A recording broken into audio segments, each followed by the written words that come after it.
Par notre travail et notre intelligence, nous produisons 2 fois plus de richesses que nous le faisions en 1981.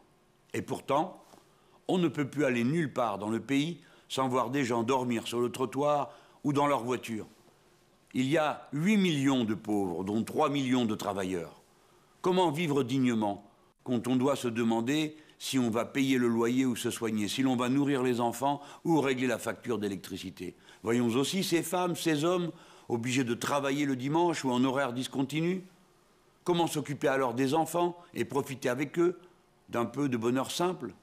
Et que dire des jeunes qui mettent en moyenne plus de 10 ans pour trouver un emploi stable? Si l'on ne pouvait pas faire autrement, peut-être se résignerait-on. Mais ceci n'est pas une fatalité. C'est la conséquence directe du refus des puissants de partager les richesses. En 30 ans, 10 points de ce qui est produit dans notre pays est passé des poches des travailleurs à celles des actionnaires. Cela représente 200 milliards d'euros par an. Avec le Front de gauche, je propose de les récupérer. Dès mon élection, je porterai le SMIC à 1 700 € brut. Cela représente une augmentation de 2 € par heure de travail. Les libéraux nous expliquent déjà que c'est trop, mais qu'ils nous expliquent comment alors on peut vivre avec 1 094 € par mois. Le Front de gauche propose aussi la mise en place d'un salaire maximum.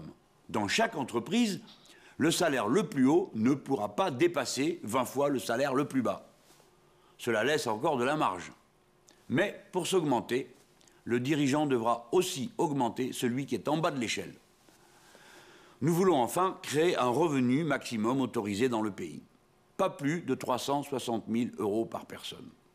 Une société démocratique ne peut pas tolérer un enrichissement sans limite. L'effort fiscal sera lissé, car il y aura 14 tranches pour l'impôt. Il sera bien progressif, ainsi il ménagera les classes moyennes. Vous le voyez, avec de la volonté, on peut partager les richesses. De l'argent, il y en a. Ce qu'il faut, c'est le mettre au service de tous.